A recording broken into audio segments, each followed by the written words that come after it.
Trey Lance met with the media to talk about his acquisition by the Cowboys from San Francisco. You know, that conversation obviously, wasn't something I wanted to hear, but that's the reality of the situation, and nothing but respect and gratitude for everyone there and, coaching staff, locker room, obviously athletic training staff, everyone I spent a ton of time with these last few years. But yeah, obviously, it was tough. But for me, it was, kind of trying to figure out, what's next and what's going to happen in the future. When you were told Cowboys, was it surprising? Like, was that a team you were thinking of, or where you might be ending up? I really tried to not, expect anything one way or another. But I can say that when I heard Cowboys, I had a big smile on my face. I was very excited to be here. TJ, he's excited to be in Dallas. Why wouldn't he be? Well, because he'll get maybe the same number of reps he would have gotten in San Francisco.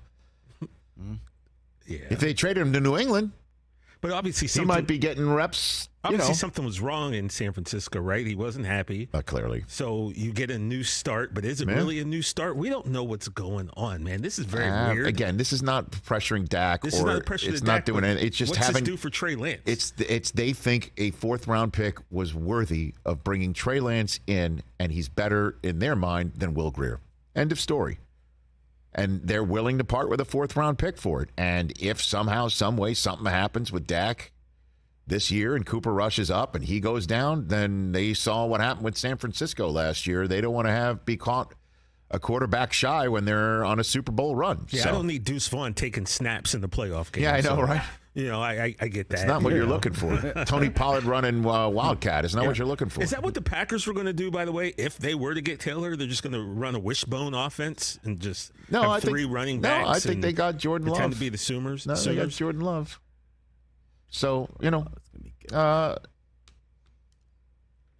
I proffer to say you won't hear much about Trey Lance until later on, maybe in the trade deadline. Somebody might need him, and then the Cowboys try and improve on the 4th-round pick they gave up. Rich, I have no idea. Can I respectfully disagree with you on that? Because as I'm watching all these other shows that are on at the same time we are, and literally they're spending half an hour of time every day talking about this Trey Lance and Dak, and did McCarthy and Dak know about this situation? Well, as you know, I know that I've been told by very reasonable sources. Please say it loud again.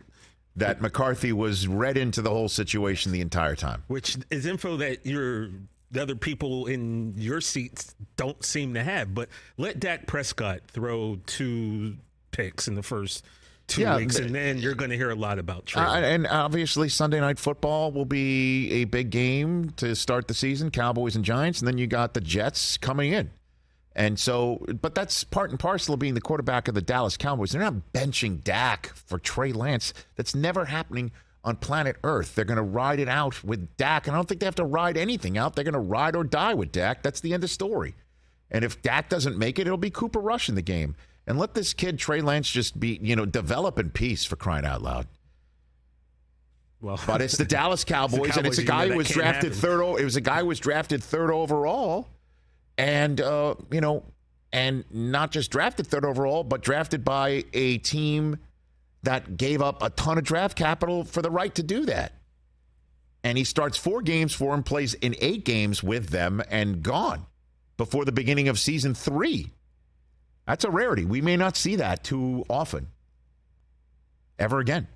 Catch the Rich Eisen Show every single day on the Roku channel, 12 to 3 Eastern, for free.